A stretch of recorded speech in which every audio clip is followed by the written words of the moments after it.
اللہ کا اجر و ثواب اور عذاب کس بنا پر ملے گا؟ شیطان برائیوں کو اچھا بنا کر کیوں دکھاتا ہے؟ مومن اور کافر میں کیا فرق ہے؟ آئیے ان سوالات کے جوابات جانتے ہیں آج کے ایپیسوڈ میں۔ بسم اللہ الرحمن الرحیم۔ ناظرین محترم، السلام علیکم ورحمۃ اللہ وبرکاتہ۔ سبیل قرآن کے اس تفسیر پروگرام میں ایک بار پھر آپ سبھی کا استقبال کرتے ہیں۔ آج آپ کے سامنے سورہ فاطر کی آیت نمبر 7 اور 8 کی تفسیر لے کر حاضر ہوئے ہیں۔ آئیے سب سے پہلے آیت نمبر 7 کی تلاوت کو اس کے ترجمے کے ساتھ سن لیتے ہیں۔ كتاب أنزلناه إليك مبارك ليدبروا آياته وليتذكر أولو الألباب بسم الله الرحمن الرحيم الذين كفروا لهم عذاب شديد والذين آمنوا وعملوا الصالحات لهم مغفرة وأجر كبير۔ جن لوگوں نے دنیا میں کفر اختیار کیا ان کے لیے آخرت میں سخت عذاب ہے، اور جن لوگوں نے ایمان قبول کیا اور اچھے اچھے کام کیے ان کے لیے گناہوں کی مغفرت اور نہایت اچھا بدلہ بہشت ہے۔ سورہ فاطر کی آیت نمبر 7 کی خوبصورت تلاوت اور اس کا ترجمہ سننے کے بعد اب آئیے اس آیت میں موجود پیغامات کو بھی جان لیتے ہیں۔ كتاب أنزلناه إليك مبارك ليدبروا۔ پیغام نمبر 1، اللہ کے حکم کی فرما برداری اور نافرمانی کا حساب و کتاب ہوگا۔ نمبر 2، خوف اور امید کا حوصلہ باقی رہنے کے لیے وعدہ اور وعید دونوں ایک ساتھ ہونے چاہیے۔ نمبر 3، عاقبت کی فکر کرنا اور اپنے اختتام پر توجہ رکھنا تربیت میں اثر انداز ہوتا ہے۔ نمبر 4، عذاب پانے کے لیے صرف کفر کافی ہے، کفروا لہم عذاب، لیکن ثواب اور اجر پانے کے لیے ایمان کے ساتھ ساتھ نیک عمل بھی ضروری ہے۔ آمنوا وعملوا الصالحات لہم مغفرہ۔ نمبر 5، جب تک گناہوں کی بخشش نہ ہو جائے تب تک جنت میں داخل ہونے اور اجر پانے کا راستہ فراہم نہیں ہوگا۔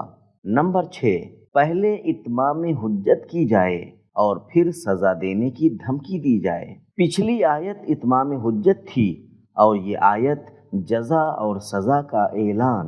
اب آئیے سورہ فاطر کی آیت نمبر 8 کی تلاوت کو اس کے ترجمے کے ساتھ سن لیتے ہیں۔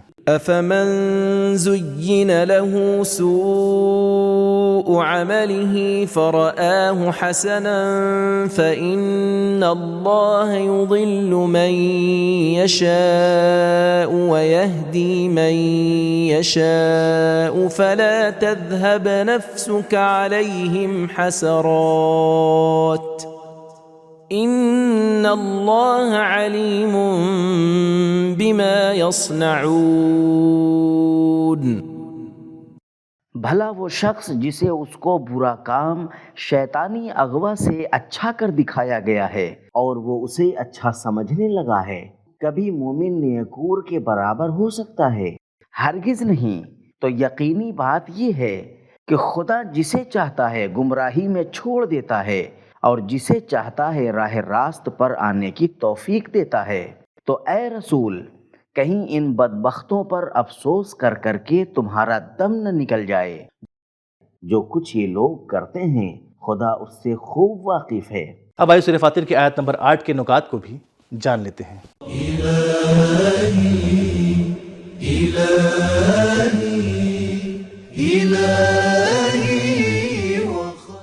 نکات: جو انسان کو اس کے اعمال اچھے بنا کر دکھاتا ہے اور اشکال کرنے کے بجائے چاپلوسی کرتا ہے وہ شیطان ہے، کیونکہ ایک آیت میں ارشاد ہوا ہے زَيَّنَ لَهُمُ الشَّيْطَانُ أَعْمَالَهُمْ۔ سرزنش کرنے والے سوالوں کا جواب نہ دینا مخالفوں کی توہین اور دھمکی کی علامت ہے۔ پروردگار عالم بدکاروں کو سرزنش کرنے کے لیے ایک سوال کو پیش کرتا ہے لیکن اس کا جواب نہیں دیتا۔ فرماتا ہے کیا وہ بدکار جو اپنے برے کام کو اچھا سمجھتا ہے لیکن اس جملے کا جواب نہیں دیا ہے۔ امام کاظم علیہ السلام نے فرمایا برائیوں کو اچھا سمجھنا تکبر کا مقدمہ ہے۔ کافی جلد نمبر 2 صفحہ نمبر 313۔ سورہ فاطر کی آیت نمبر 8 میں خداوند رحمان الرحیم نے اپنے بندوں کے لیے کچھ اہم پیغامات رکھے ہیں۔ آئے سن لیتے ہیں ان اہم پیغامات کو بھی۔ كتاب أنزلناه إليك مبارك ليدبروا پیغام نمبر 1، اچھائیوں کو پسند کرنا انسان کی فطرت کا حصہ ہے، اسی لیے شیطان بھی برائیوں کو اچھا بنا کر دکھاتا ہے تاکہ انسان کو اس کے انجام دینے پر آمادہ کر سکے۔ نمبر 2، برائیوں کو اچھا سمجھنا گمراہی کی بنیاد ہے۔ نمبر 3، انسان پہلے گناہ کی توجیہ کرتا ہے اور پھر اسے انجام دیتا ہے۔ برائیوں کو اچھا دکھانا برائیوں کی توجیہ کرنا ہی ہے۔ نمبر 4، مومن حقیقت کو دیکھنے والا، خود شناس اور بابصیرت ہوتا ہے، لیکن کافر دھوکہ کھایا ہوا اور خود پسند ہوتا ہے۔ پچھلی آیت میں کفار اور مومنوں کی بات ہوئی اور اس آیت میں حقیقت بینی اور گمان کی بات ہے۔ نمبر 5، اچھائیوں اور برائیوں کو الہی معیار پر پرکھیں، ان کے گمان اور خیال پر نہیں۔ نمبر 6، غلط سمجھ اور برائیوں کو اچھا سمجھنا نصیحت قبول کرنے، توبہ کرنے اور ترقی و کمال کی راہ میں رکاوٹ ہیں۔ نمبر 7، ہدایت اور گمراہی خدا ہی دیتا ہے، لیکن انسان کے اعمال کی بنیاد پر کفار گمراہی کا راستہ اپنی ضد سے انتخاب کرتے ہیں، لہٰذا اللہ بھی ان کی گمراہی میں اضافہ کر دیتا ہے۔ نمبر 8، پیغمبر اسلام صلی اللہ علیہ وآلہ وسلم لوگوں کی ہدایت کے خواہش مند تھے۔ نمبر 9، افسوس اور حسرت بھی ایک حد تک ہونا چاہیے۔ نمبر 10، اس بات پر توجہ رکھنا کہ اللہ گناہ گاروں کے اعمال کو دیکھ رہا ہے، ہماری حسرت کو کم کر دیتا ہے۔ تو ناظرین، ہم نے جانا کہ عذاب کے لیے فقط کفر ہی کافی ہے، لیکن اجر و ثواب کے لیے ایمان کے ساتھ ساتھ نیک عمل بھی ضروری ہے، اور اچھائیوں کو پسند کرنا انسان کی فطرت ہے، اس لیے شیطان برائیوں کو اچھا بنا کر دکھاتا ہے تاکہ انسان اسے انجام دے، اور مومن حقیقت دیکھنے والا، خود شناس اور بابصیرت ہوتا ہے، لیکن کافر دھوکہ کھایا ہوا اور خود پسند ہوتا ہے۔ تو ہمارا آج کا ایپیسوڈ یہ ختم ہوا، ملتے ہیں اگلے ایپیسوڈ میں، تب تک کے لیے خدا حافظ۔ سبیل قرآن، قرآنی سماج کی پہچان۔